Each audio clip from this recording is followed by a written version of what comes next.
los derechos humanos no es un tema exclusivo para abogados, sino de interés y de conocimiento obligado para todas y todos, como una forma de reflexión y análisis de todos, de todas las personas. Ahorita en el marco de esta Semana de las Naciones Unidas, sí quise hacer especial énfasis y puntualizarles nada más que la Declaración Universal de Derechos Humanos se dio a conocer por Eleanor Roosevelt el 10 de diciembre de 1948. Es el primer documento formal que varios países de la Tierra suscriben como reconocimiento de derechos esenciales de las personas. Es decir, todo ser humano tiene derecho a estos 30 artículos que se concentran en esa Declaración Universal de Derechos Humanos. Y quiero empezar con una pregunta que se hacía un jurista y teórico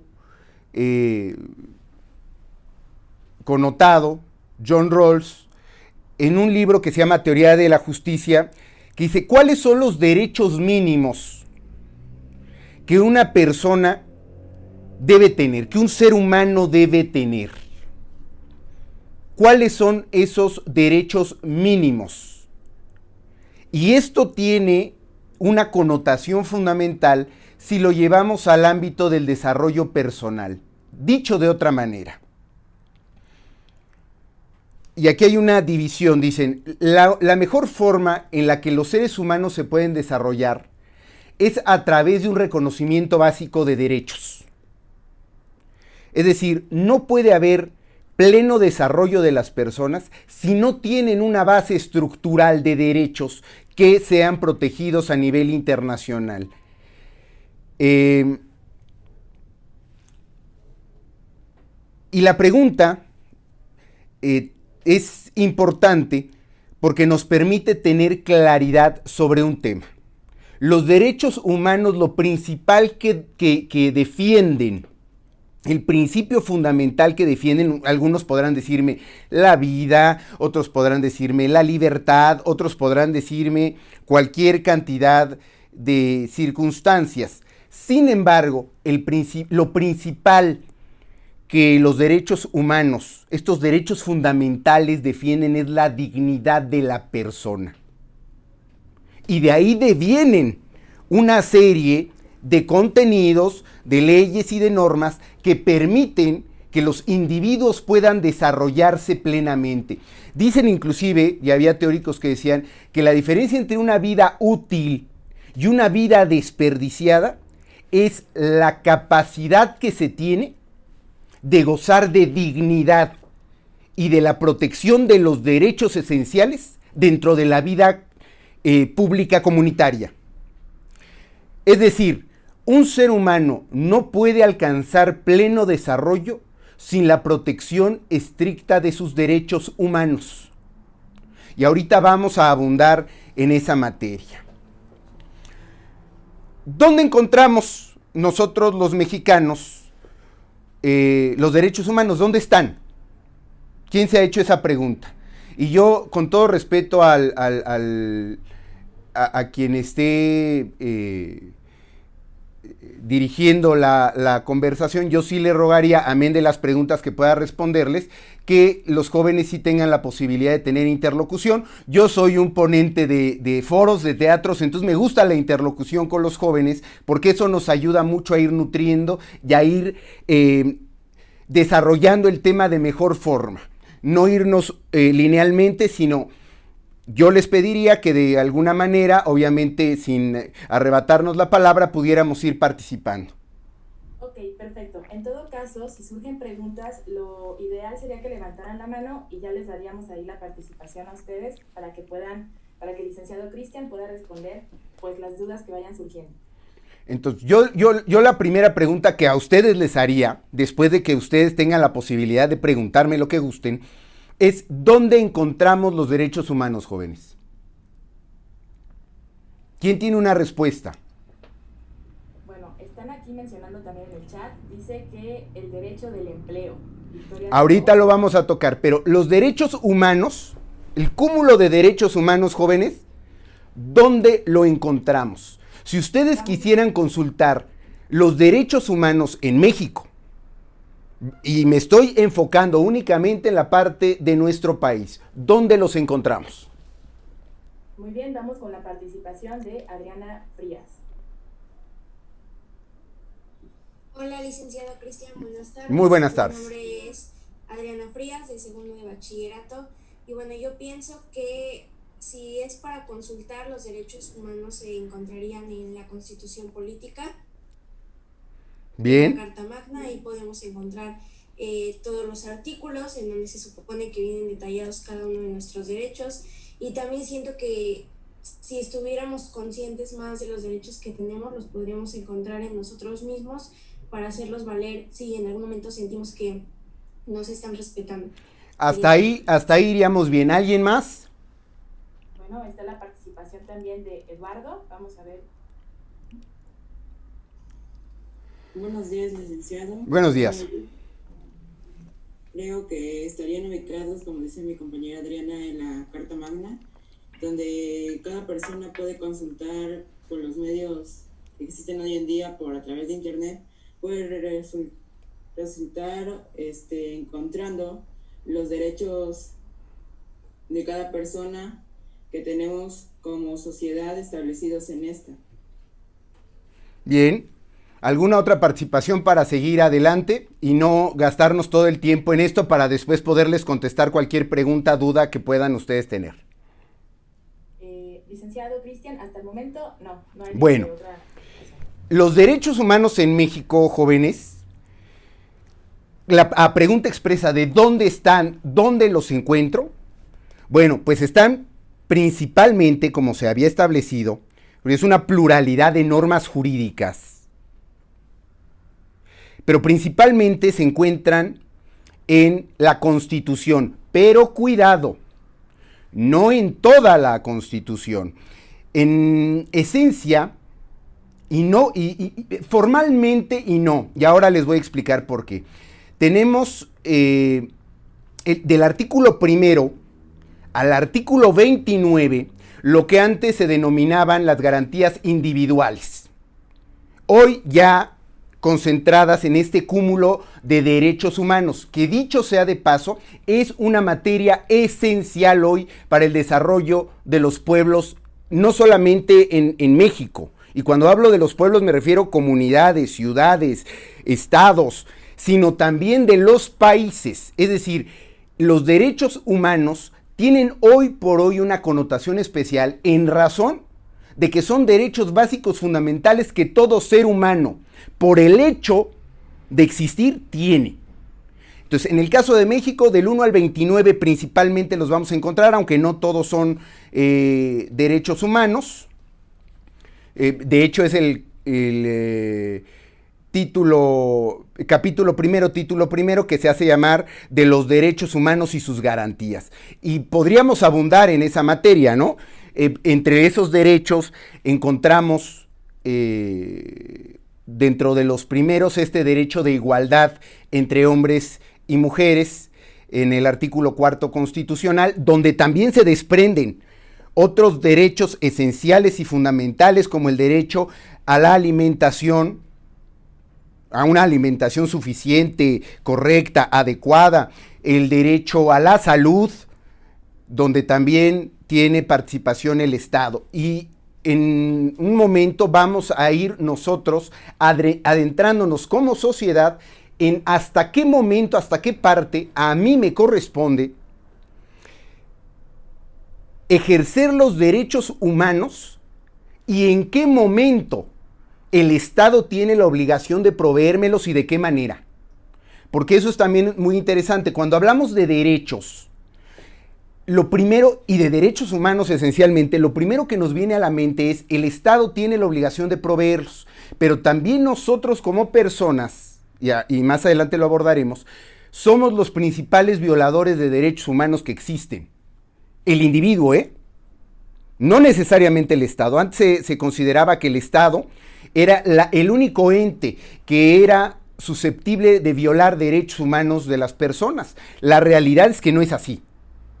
también nosotros en lo individual podemos estar violentando derechos humanos hacia otras personas. Entonces, retomando el tema, luego encontramos el artículo 35 que establece los derechos de participación política, que para aquellos que ya sean mayores de edad y tomando en cuenta que el siguiente año en nuestro país es un año importante donde habrá gran cantidad de elecciones concurrentes en todo el país, la renovación de la Cámara de Diputados, renovación de congresos locales, renovación de gubernaturas. Entonces el artículo 35 también establece estos derechos políticos que tienen las personas que forman parte también de los derechos humanos, y de ahí pasamos al artículo 123 de la Constitución, que habla de los derechos que tienen las y los trabajadores.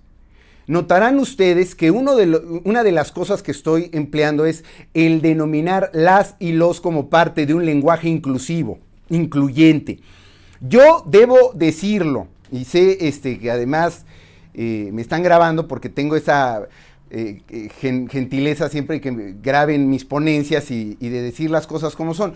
Yo no comparto al 100% el tema del lenguaje inclusivo como un principio fundamental. Yo iría más a atender los problemas esenciales de la sociedad en materia de derechos, de igualdad, de equidad, de respeto, antes que ponderar el lenguaje. El lenguaje, y se los digo yo también como escritor, es nutritivo, es vasto, es amplio, pero el lenguaje no resuelve los problemas ni de discriminación, ni de violencia familiar, ni de acoso, en ningún sentido. O sea, el hecho de que utilicemos un lenguaje inclusivo no resuelve la esencia de los problemas en materia de derechos humanos, de igualdad, de equidad, de diversidad. Eso quiero dejarlo ahorita muy claro. Entonces, digamos que el catálogo de derechos humanos, empezando por el derecho a la titularidad de los derechos humanos, o que llamamos principio, denominado principio de universalidad, o sea, que aplica para todos los seres humanos,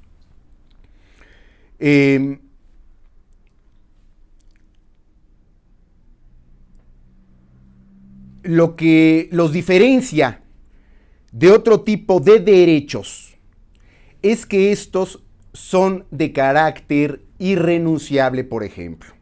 Son de carácter inalienable. Son de carácter obligatorio. Y nadie, ni el Estado, ni otras personas pueden o limitárselos, coartárselos, negárselos, y ustedes mismos no pueden renunciar a ellos. Porque, repito, lo primero que defienden es la dignidad de la persona. Pongo un ejemplo. Si yo celebro un contrato con algunos, bueno, ustedes son todavía menores de edad, pero si yo celebro un contrato con alguien que ya sea mayor de edad, no estamos estableciendo un orden de derechos humanos. Estamos celebrando un contrato entre partes donde se adquieren derechos, no necesariamente humanos, y obligaciones. Es decir, las partes acuerdan y convienen la manera en que celebran y desarrollan esa parte estricta del derecho en cuanto a la norma jurídica de la que se trate. ¿Dónde más encontramos derechos humanos, jóvenes? ¿Quién tiene una respuesta a eso?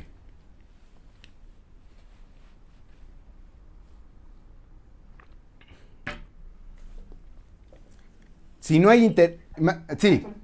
Perdón, ¿alguien que quiera participar? Así, ¿en dónde más encontramos los derechos humanos? Muy bien, va la participación de Daniela y después de Stephanie Rincón. Sí, a ver, Daniela, ¿dónde más encontramos derechos humanos? Buenas tardes, licenciado, soy de segundo de bachillerato y yo por lo personal también pienso que los derechos humanos se encuentran en la sociedad, porque pues, por ejemplo, yo tengo derechos pero no los conozco, también la sociedad los puede dar a conocer sabiendo que algo no está bien. Ok, es la parte, digamos, que vamos a abordar casi al final de la ponencia que les traigo. Pero mi pregunta es, dentro de la norma, dentro de este conjunto de normas jurídicas, ¿dónde más podemos encontrar derechos humanos? Bueno, vamos con la participación de Stephanie Rincón. Pues, o sea, buenas tardes. Buenas tardes. Yo pienso que es algo general, o sea, pero pues en todas partes, ya que los derechos humanos, todos los humanos, o sea, todos los ciudadanos los tenemos y pues deben de ser respetados a cualquier lugar que vayas, ya sea una institución, una escuela, un trabajo, te los deben de valer y respetar, así que no creo que sea como que un solo lugar, pues porque te los deben de respetar en todos lados. Ok, seguimos en la parte, digamos, más socialmente humana de los derechos humanos. Vamos a llegar a esa. Pero, ¿dónde más encontramos derechos humanos? Y la respuesta es en tratados internacionales. Y en esa materia, jóvenes, la actuación diplomática en materia de derechos humanos de México, históricamente, ha sido muy, muy intensa. Al punto que hoy, por hoy, México tiene celebrados, acordados y vigentes 210 tratados internacionales que contienen algún derecho humano, que tienen carácter de obligatorios y que se elevan a rango constitucional. ¿Entienden el valor que es eso? Es decir, aunque no vienen dentro de la Constitución mexicana, aunque no vienen dentro de la Carta Magna, sí están dentro de 210 tratados internacionales que además yo las invito a que los consulten, porque el reconocimiento que se da a estos derechos, en muchos casos dentro de la rama del derecho, se toca de manera doméstica. Es decir, lo que ahorita estamos planteando, lo que plantean ustedes. Yo creo que los derechos me los deben respetar en mi casa. Yo creo que mis derechos humanos me los debe respetar mi vecino o mi vecina. Yo creo que me los deben respetar en la escuela. Yo creo que me los deben respetar en la calle, sí. Pero ¿dónde puedo yo consultar estos derechos que a nivel internacional se tienen? Búsquenlos. Ustedes son unos genios del internet. Hoy por hoy son especialistas. Entonces los invito a que busquen estos 210 tratados internacionales que tenemos celebrados en México a nivel internacional. Debo decirles que es derecho vigente, perfectamente aplicable y muy importante, porque se conglomeran en lo que denominamos bloque de regularidad normativa, que tiene la máxima jerarquía jurídica en el país. Hasta ahí sí me explico, es decir, estos 210 tratados internacionales se engloban en esto que les comento que se llama bloque de regularidad normativa y que tienen carácter, como se los decía, de constitucionales. Es decir, están al mismo nivel de ley, de la norma jurídica constitucional. No por encima, no abajo, están a la par. Por eso tenemos que conocerlos y hacer a través de la argumentación, hacer como base de estos derechos de la argumentación su aplicación, buscar su aplicación. Ese es un reto todavía para nuestro país y es un reto todavía para muchos países. Es decir, que la parte regulativa normativa de los derechos humanos sea totalmente aplicable. Bueno, ya dijimos que los derechos los encontramos en la Constitución, en tratados internacionales, pero ¿qué más tenemos? ¿Dónde más podemos encontrar derechos humanos que tengan validez dentro de nuestra sociedad? Bueno, hay alguien que quiere participar, Eduardo Daniel. A ver, Eduardo, adelante. Bueno, hoy en día creo que con el desarrollo de las sociedades, de los países, creo que hoy en día está más desarrollado en lo que es los medios comunicativos a través de expresión visual o auditiva, que nosotros a través de estos podemos apreciarlos o observarlos de manera más general sin tener que consultar un libro y de manera más rápida. Ok. También hay otra participación de María Fernanda Díaz. Sí, buenas tardes. Buenas tardes. Soy quinto año de bachillerato y mi opinión sería de que, aparte de que podemos encontrar todos los derechos humanos, obvio en la vida diaria, también lo podemos encontrar en la Carta de las Naciones Unidas, en la Declaración Oficial de los Derechos Humanos, para que así se puedan hacer validar todos nuestros derechos que tenemos en la sociedad. Bueno, repito, en esencia tienen razón, pero seguimos viendo, yo de pronto en la universidad lo digo, se sigue enseñando el derecho, la parte de los derechos humanos de manera muy doméstica. Es decir, no se va al fondo de lo que son y cómo deben trabajarse los derechos humanos de las personas. Y ahí voy. Además, ya dijimos que en la Constitución los encontramos. En tratados internacionales los encontramos, pero también en la jurisprudencia. ¿Alguien sabe lo que es la jurisprudencia?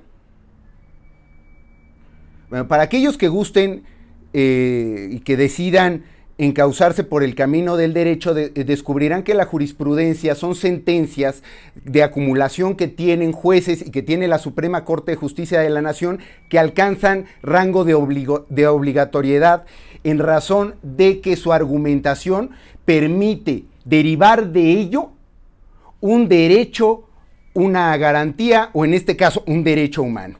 Y me quiero referir a uno específicamente. Eso digo, estos derechos que encontramos en la jurisprudencia, que son fuente fundamental de los derechos humanos, pues hay derechos que, como se los digo, no están propiamente escritos. No los van a encontrar en ninguna ley, en ningún reglamento, en ningún ordenamiento, en ningún tratado internacional. A esto se le denomina derechos humanos de carácter implícito. Esto es, derechos que se extraen del ordenamiento jurídico por la vía de la argumentación, es decir, a partir de la interpretación que hace un tribunal y particularmente la Suprema Corte de Justicia de la Nación sobre un asunto específico. Y hay un derecho muy, muy importante y digno de destacar al respecto, que no van a encontrar en ningún lado. Si ustedes lo buscan en la Constitución, lo buscan en cualquiera de los 210 tratados internacionales que les acabo de mencionar, lo buscan en cualquier otro documento, no lo van a encontrar. Y este derecho humano, ya reconocido por la Suprema Corte de Justicia de la Nación, se llama el derecho humano al libre desarrollo de la personalidad. El ejemplo más claro que hay al respecto de se remonta en México al 2004, que fíjense ustedes qué interesante. Hay una persona que nace con una identidad sexogenérica masculina y decide que no quiere ser varón, que quiere ser mujer. Y hace todo lo necesario por ser una mujer. Entonces, el primer problema con el que se encuentra es que a la hora en que quiere encontrar trabajo o que desea hacer cualquier otro trámite, lo primero que le piden son sus documentos.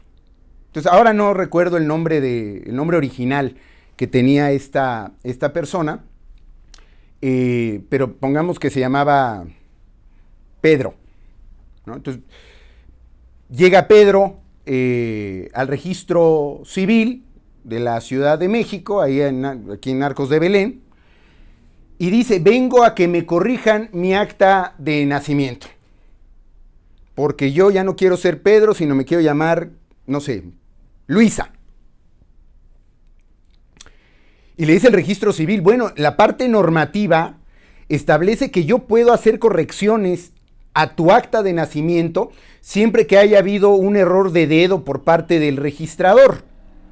Es decir, que en vez de Juan te haya puesto Juá, ¿no? Y que quieras corregirlo, que tu apellido lleve Z y tiene S, pero yo no puedo cambiarte el nombre. Entonces, esta persona lleva el asunto hasta la Suprema Corte de Justicia de la Nación. Y la Suprema Corte de Justicia de la Nación determina que lo que se está cometiendo, imagínense ustedes, que llega Pedro con el director de recursos humanos de una empresa y le dice, oye, vengo a pedirte trabajo. A ver tus papeles, ¿no? Oye, estás muy guapo, Pedro, pero esos cabellos rubios y ese cuerpo escultural y te ves guapísima, pero pues te llamas Pedro, no puedo darte. Y ocurre algo que es común en nuestro país, la discriminación. Lo primero con lo que se topa es con la discriminación. Entonces, va, repito, a la Suprema Corte de Justicia de la Nación y se ampara. Y yo lo digo todo el tiempo, una de las materias más hermosas que tiene el derecho mexicano es el derecho constitucional, porque es el que se encarga de determinar cuáles son los actos de violación directa sobre las personas a sus leyes, derechos y garantías. Entonces, el máximo nivel al que puede uno acceder en juicio es al amparo. Entonces, Pedro se ampara y la Suprema Corte de Justicia de la Nación determina que Pedro, en efecto, tiene derecho a poderse llamar ahora como quiera, según su gusto sexogenérico, el que eligió, que es el de ser mujer, para evitar la discriminación fundamentado en el derecho humano al libre desarrollo de la personalidad. Es decir, nadie puede decirte qué hacer o no hacer con tu persona. Y eso es algo muy importante que se debe valorar.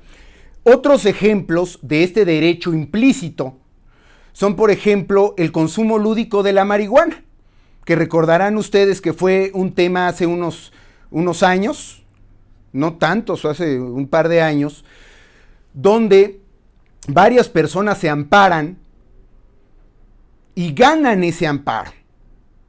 ¿Con base en qué derecho humano o con base en qué criterio de la Corte el desarrollo al libre desarrollo de la personalidad? Es decir, lo que la Corte dice es, si tú quieres fumar marihuana, aguas, no estoy hablando de otro tipo de drogas, o sea, quien diga que ya la hizo y que puede consumir cualquier otra anfetamina, crack, cocaína, no.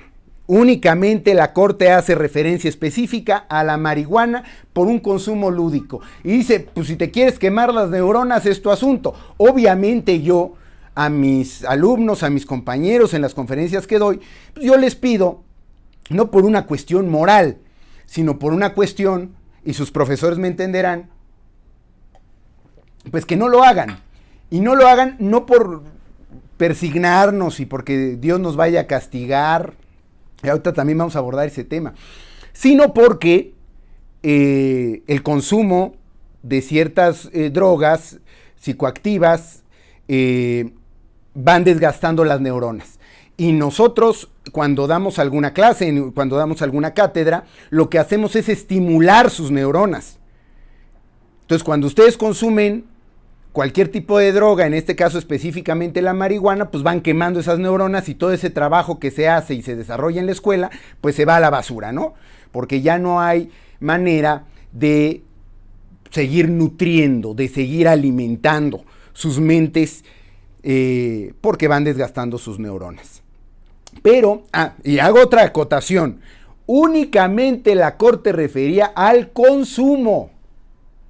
Ya la venta, la producción, esa es otra historia que es materia del derecho penal y que, pues sí, no falta el despistado que dice, ya dijo que es legal y puedo yo salir y vender y hacer. No. Únicamente habla de ese derecho que tienes. Si quieres quemar tus neuronas, quemarlas, basados en este libre desarrollo de la personalidad, pero sin dañar a terceros. Es decir, si me fumo medio kilo y quiero salir a manejar, pues no, estás violando la ley. Si quiero venderla, tampoco. Si quiero producirla, tampoco. Es solamente para el tema del consumo basado en este derecho implícito. Otro, ustedes son muy jóvenes, supongo que no habrá ninguno que esté casado y menos divorciado. Licenciado, quería interrumpirlo, perdón, Miss Lenis, mucho gusto. Miss Lenis, ¿cómo está? En tema relacionado con los estupefacientes, sí encontramos que a nivel internacional pues existen los derechos para poderlos consumir en el tema de médico y en otro tema de recreación. Sí, en cuanto a lo básico, licenciado, para continuar con la conferencia, hay una lista en sí de derechos humanos. Me preguntan alumnos que no tienen cómo ingresar al chat. Hay una lista esencialmente de derechos humanos. Sí, ya nos habló sobre la Carta Internacional de los Derechos Humanos, pero si hay una lista, existe una jerarquía, me pregunta este alumno, Víctor Emanuel, ¿y quién vigila? ¿Quién debe vigilar los derechos humanos? O sea, sí están conscientes de que a nivel mundial existen normatividades de los derechos humanos, como es en este caso los estupefacientes, pero para no ahondar mucho en ese tema, y el alumno quiere saber exactamente de tratados básicos en materia de derechos humanos, si existe una lista especialmente, si hay alguna jerarquía y quiénes son defensoras de los derechos humanos. Bueno, gracias, Miss Lenis. Sí, miren, muy importante la pregunta. No voy a andar de manera profunda en el tema de las drogas, estupefacientes y demás. Yo seguiré insistiendo, yo como especialista en materia de derecho, seguiré insistiendo en que vale la pena que el Estado mexicano considere y reconsidere la parte legislativa en el tema de consumo, producción, atención de la materia. Es decir, yo insistiré en que vale la pena hacerlo, porque no necesito darles datos, ni necesito contarles los índices de violencia y todas las circunstancias que que la falta de regulación en materia de drogas ha producido en el país. Es decir, no tendría yo que darles datos, ustedes los conocen y los vemos todo el tiempo. Entonces, únicamente les ponía este ejemplo como parte de un derecho humano implícito que reconoce la Corte. En esa materia específica, del tema de regulación, legislación en materia de drogas sería otro tema diferente.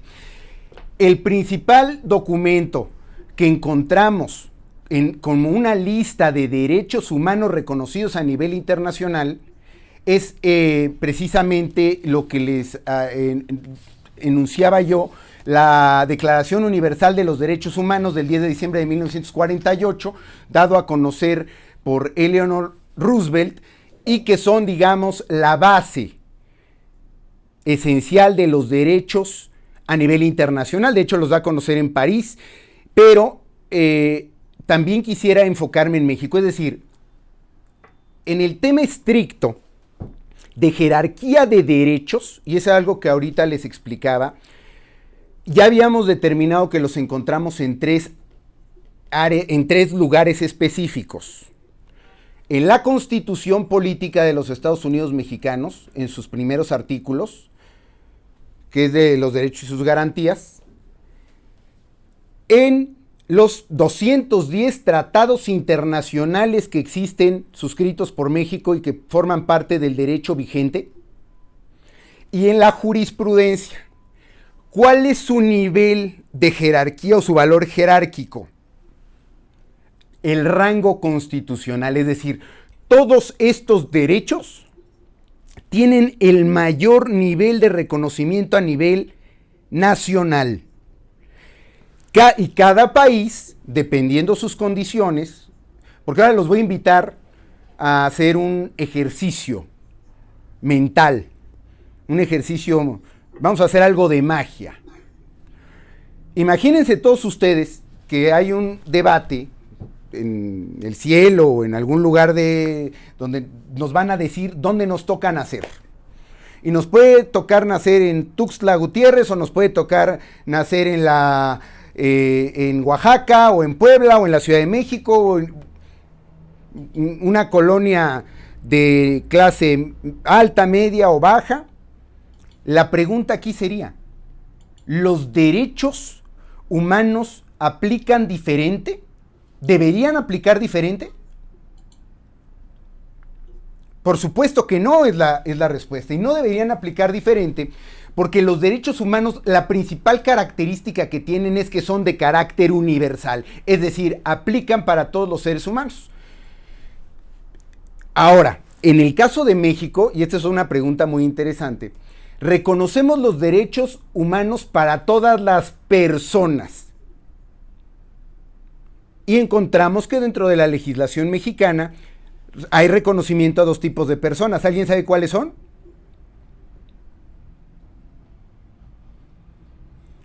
Personas físicas, que somos los individuos, y las personas morales. ¿Ustedes creen, alguno podría decirme quién tiene acceso a los derechos humanos? ¿Solo las personas físicas, solo las personas morales o ambas?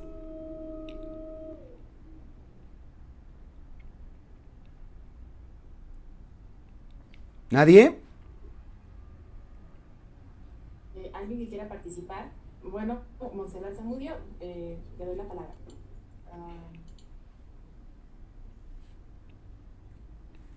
Yo considero que pues ambas, porque como había mencionado, los derechos son algo universal, por lo tanto ambas personas pues merecen tener los derechos. En esencia sí, y les voy a comentar por qué.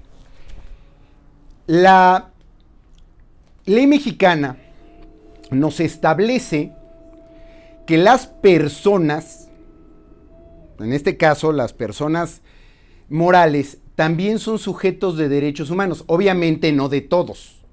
Pero ustedes consideran que una persona moral tiene derecho al nombre, por ejemplo, que es un derecho humano, el derecho al nombre, el derecho a tener una línea telefónica, un domicilio.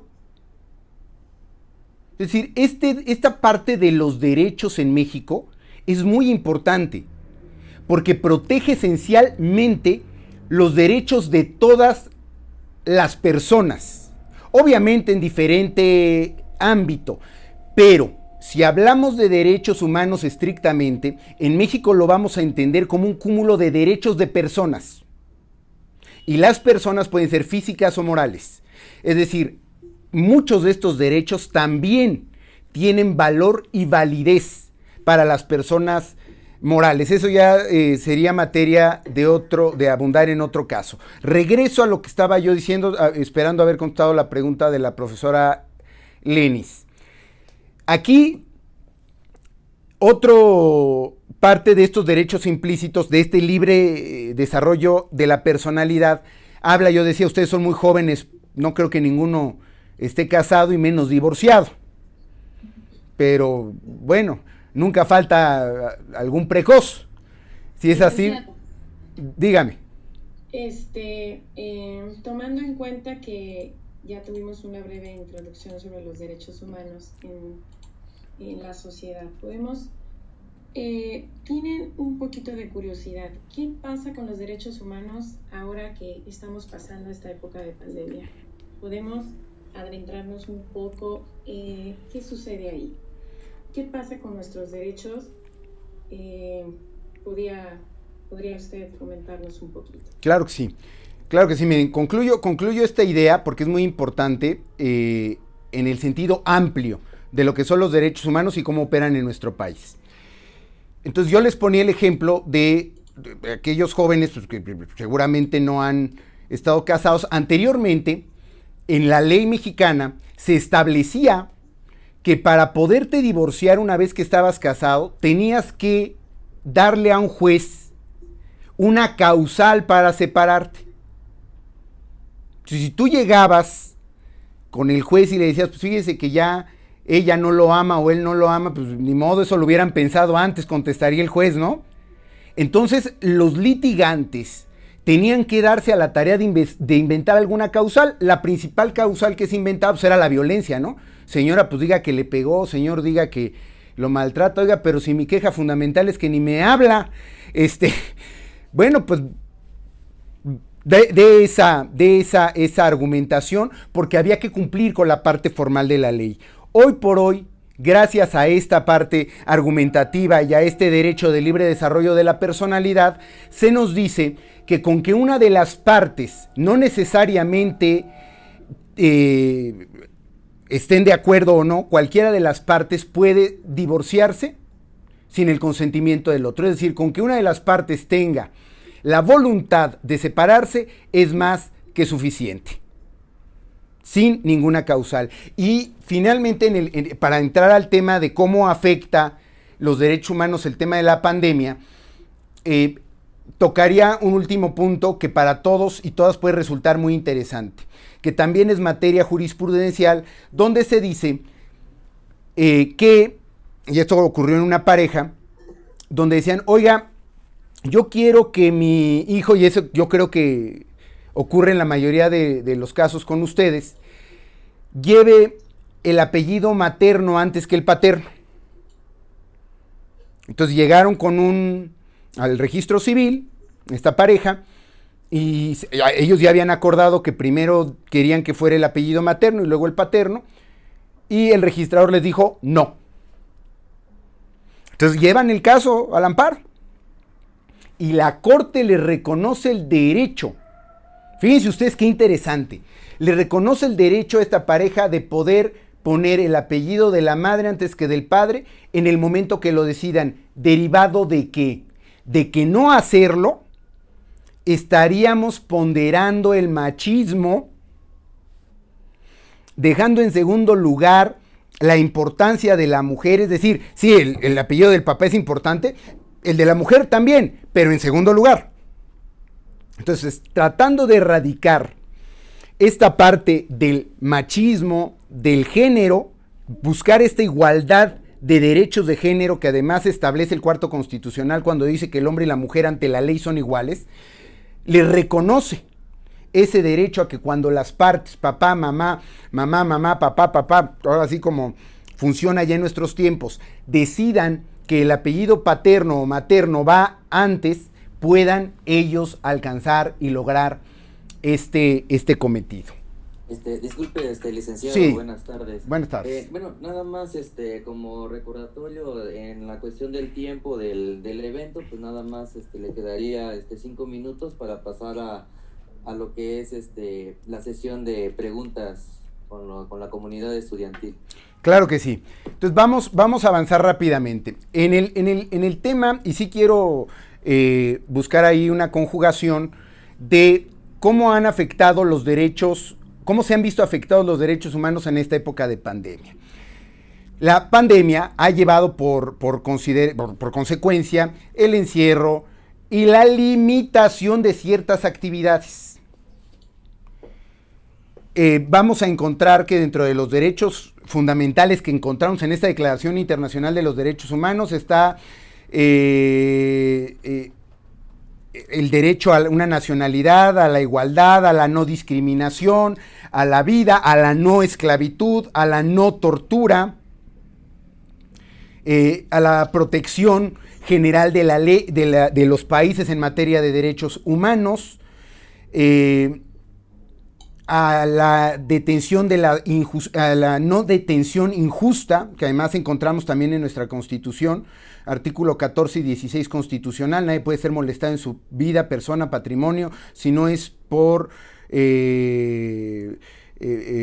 acuerdo judicial motivado y fundamentado en la materia. Derecho a juicios justos, derecho al matrimonio, a la nacionalidad, a la movilidad, al desarrollo deportivo, al pleno desarrollo de las personas, al desarrollo educativo, a la alimentación, al ejercicio de sus principios democráticos, al trabajo, al juego, a la recreación, a la educación, a los derechos de autor, al ejercicio de sus responsabilidades. Muchos de estos derechos se han visto limitados por la pandemia, por el encierro, pero también debemos ponderar que hay un derecho humano que es fundamental, que es el derecho a la vida y el derecho a la salud. Es decir, cuando nosotros ponderamos estos derechos y los llevamos a otro nivel, debemos comprender y entender que las medidas que el Estado mexicano en el ámbito federal, los estados en el ámbito estatal, valga la redundancia, y los municipios en el ámbito de su competencia han decidido tomar, tienen que ver con ponderar por sobre todas las cosas la salud pública. Entonces, no es que los demás derechos humanos se vean subordinados, sino que el resguardo de la vida y de la salud son preponderantes en la vida de las personas para un desarrollo pleno de la comunidad. Y de ahí podríamos seguirnos a muchos otros: el derecho a la recreación, el derecho a la educación, el derecho a la alimentación correcta, etcétera, etcétera, donde hay participación por parte del Estado, que en algunos casos está obligado, sin que haya mucha claridad en cómo. De hecho, en muchos casos no hay claridad en cómo, y otros donde todas las personas debemos participar para ser garantes de los mismos.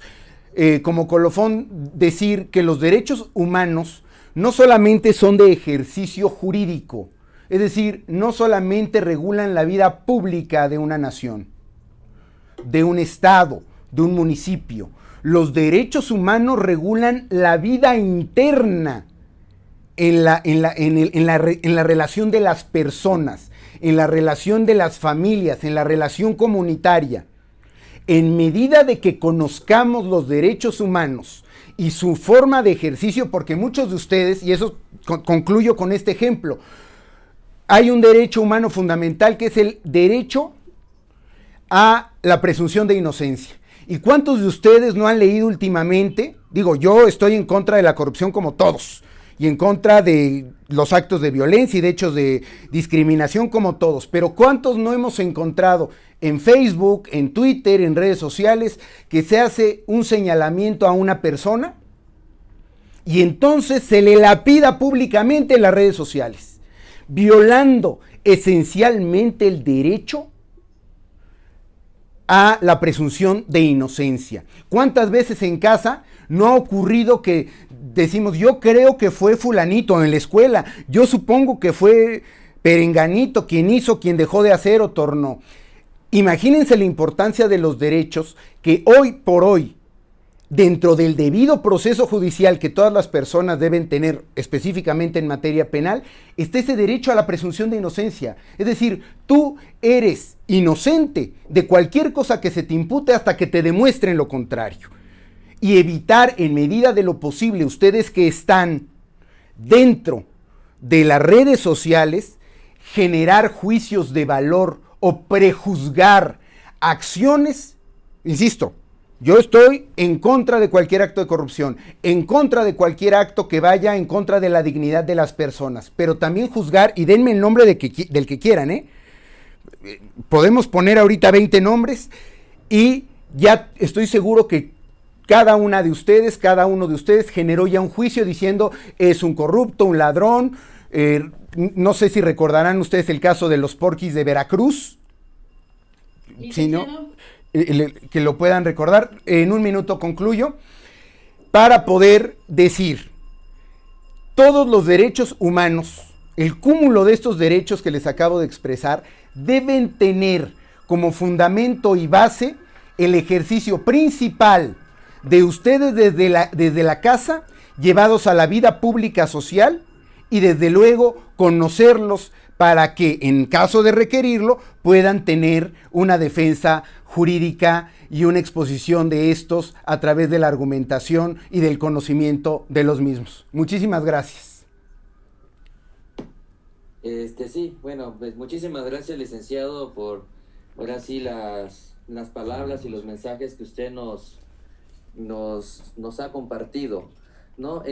A continuación, pues vamos a compartir el foro atendiendo el diálogo a nuestra voz estudiantil, donde quedará abierto el chat o igual, si gustan, ahora sí, alumnitos, levantar la manita para, darle una pregunta a nuestro ponente.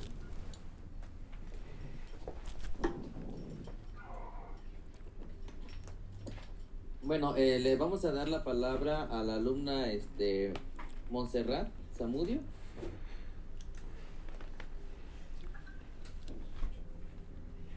Sí, buenas tardes. Buenas tardes. ¿Qué sucedería en dado caso de que no se validaran mis derechos? Es decir, si la ley intenta privarme de ellos, ¿qué sucedería en ese caso?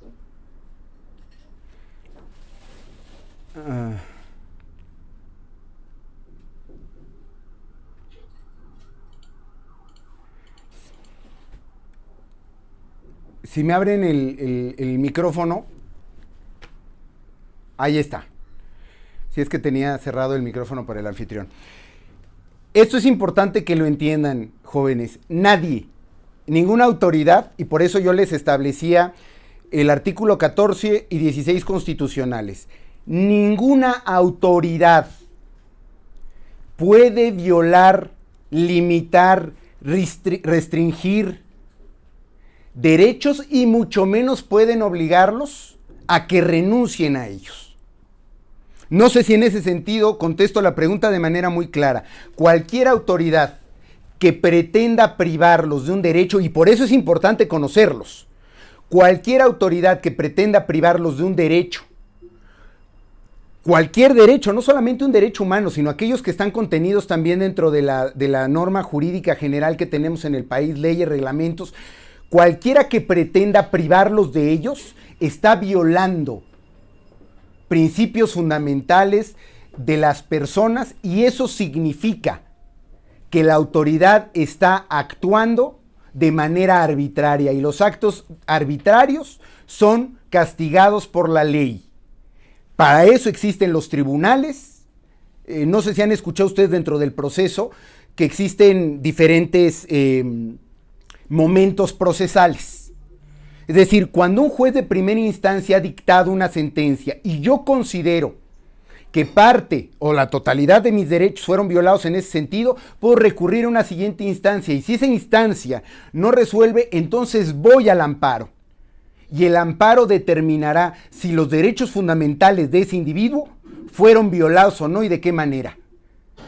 Al punto tal de llegar a la reposición del procedimiento. Y para muestra les voy a dar un ejemplo que yo les sugiero que consulten. Recordarán el caso aquel, digo, muchos de ustedes estaban muy jovencitos, muy niños, pero el caso del famoso asesino de Cumbres en Nuevo León. No sé si lo recuerden.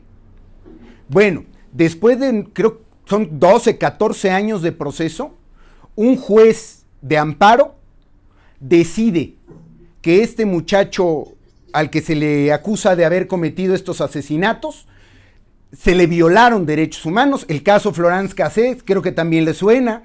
Se les violaron derechos humanos fundamentales y se obliga a la reposición del procedimiento.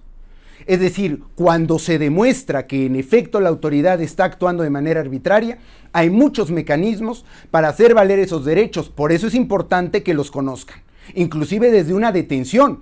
Hoy por hoy, bajo el nuevo sistema de justicia penal acusatorio, las personas que son detenidas tienen derecho a que se les lean su carta de derechos. Es decir, ¿a qué tienen derecho en el momento que son detenidos? Si no se hace, se está violando el debido proceso y por consecuencia la parte normativa, lo que deja sin efecto mucho del actuar de la autoridad. Es decir, la autoridad es la primera que no debe violar los derechos humanos de las personas. Ok, muchas gracias, Alondra. Pasamos al segundo, la segunda pregunta. Vamos a darle la participación a José López.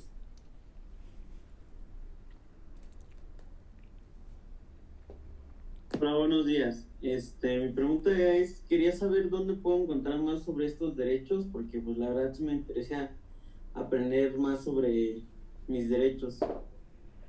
Bueno, las invito a que por favor consulten primero, como se los decía, del artículo 1 al 29 de la Constitución. No todo lo que van a encontrar ahí son derechos humanos, pero digamos que es la parte esencial, la parte fundamental donde encontrarán los derechos. Van a encontrar también en la Constitución el artículo 35, que les decía que es el que habla de sus derechos políticos, y el artículo 123 constitucional, que es el que habla de los derechos del trabajo. Asimismo, pueden buscar en internet cuáles son los 210 tratados internacionales en materia de derechos humanos que tiene suscrito México, y ahí los van a encontrar. ¿Cuáles son mis derechos básicos fundamentales? Derecho a la vida, a la alimentación. El artículo 4 constitucional, yo les pido lo lean con mucho cuidado. No lo quise tocar porque de pronto puedo volverme un crítico de la manera en la que el Estado maneja esos derechos. Por ejemplo, el derecho a la alimentación, el derecho a la recreación, el derecho al deporte, el derecho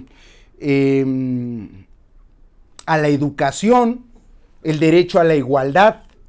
Entonces, yo les propongo, es más, busquen jurisprudencia en materia de derechos humanos en internet y ahí van a encontrar una gama infinita de derechos. Yo se los decía, los van a encontrar en 3 áreas: la Constitución, tratados internacionales y la jurisprudencia con la que contamos en México. Y vale la pena conocerlos, vale la pena estudiarlos, se dediquen al campo que se dediquen, porque eso también los va a sensibilizar como personas y dentro de la familia, ¿eh? Muchas gracias.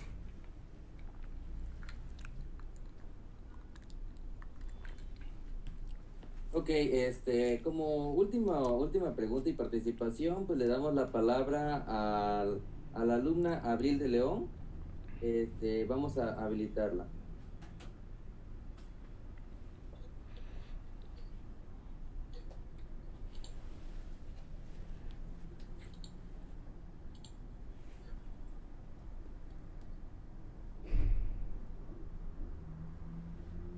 Creo que tiene problemas en su audio. Ok, bueno, entonces ya como última participación, entonces pues le damos la voz de María Fernanda Díaz. Buenas tardes. Mi pregunta sería si una máxima autoridad viola nuestros derechos, ¿a qué institución puedo acudir para reclamar la validación de mis derechos humanos? Es una pregunta interesante. Todos los estados cuentan con una comisión de derechos humanos. También tenemos la Comisión Nacional de los Derechos Humanos. Yo ahí he ido siempre a más, porque hoy por hoy la Comisión Nacional y las comisiones locales de derechos humanos tienen solamente la capacidad jurídica de hacer observaciones, de señalar dónde hay posibles violaciones a derechos humanos, pero no son vinculantes, es decir, no obligan a la autoridad que violó los derechos a que los reponga. Yo sería de la idea que vale la pena legislar en la materia para que las comisiones, tanto la Comisión Nacional de los Derechos Humanos como las comisiones estatales de derechos humanos, sí tuvieran la posibilidad de tener, no tanto sentencias, pero sí laudos que vincularan la acción del Estado ante actos de violación de derechos humanos. Pero no solamente quiero ir a eso. Yo les decía al inicio de esta ponencia, no solamente, y antes se presumía que solamente el Estado era quien violaba los derechos humanos de las personas, pero no es así.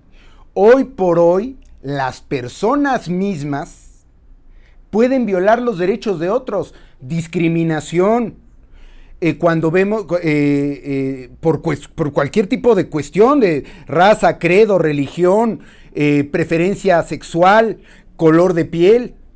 O sea, yo, persona normal, puedo violar los derechos de otro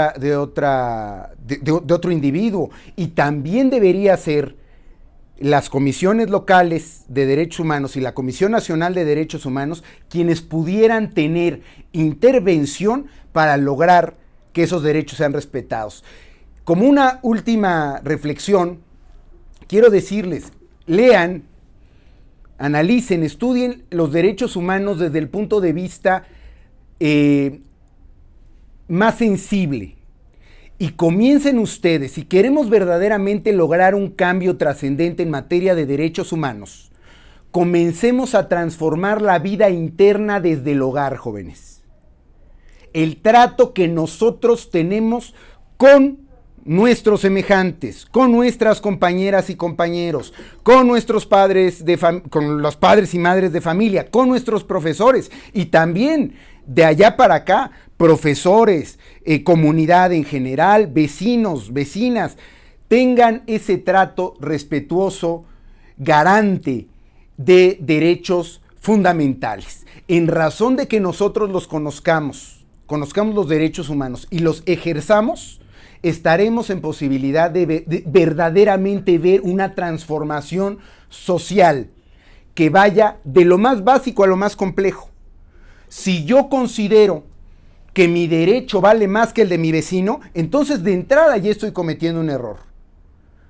Hay gente que dice, no, yo puedo hacer fiesta y escándalo y ruido, pero yo porque soy Juan Camané y yo puedo hacer lo que quiera, pero si el vecino lo hace, entonces está mal. En razón de que respetemos los derechos de igualdad, equidad, diversidad sexual, equidad de género, que los compañeros respeten a sus compañeras, pero también las compañeras respeten a sus compañeros, porque hoy encontramos actos de violencia doméstica, y repito, es una reflexión final, actos de violencia doméstica que no solamente parten de hombres contra mujeres, sino de mujeres contra hombres. Y socialmente siempre señalamos al hombre, ¿no? El hombre es el violento, el hombre es el maltratador, pero no entendemos la parte psicosocial que también envuelve la convivencia familiar para un desarrollo integral de las personas, de las familias y de las sociedades. Conozcan sus derechos y háganlos valer. Vale mucho la pena que derechos humanos y sociedad sean la misma cosa, y el Estado no podrá violarlos si nosotros como personas, como individuos los conocemos y además los ejercemos y los exigimos. Muchísimas gracias. Okay. Muchísimas gracias, licenciado Cristian, pues es un honor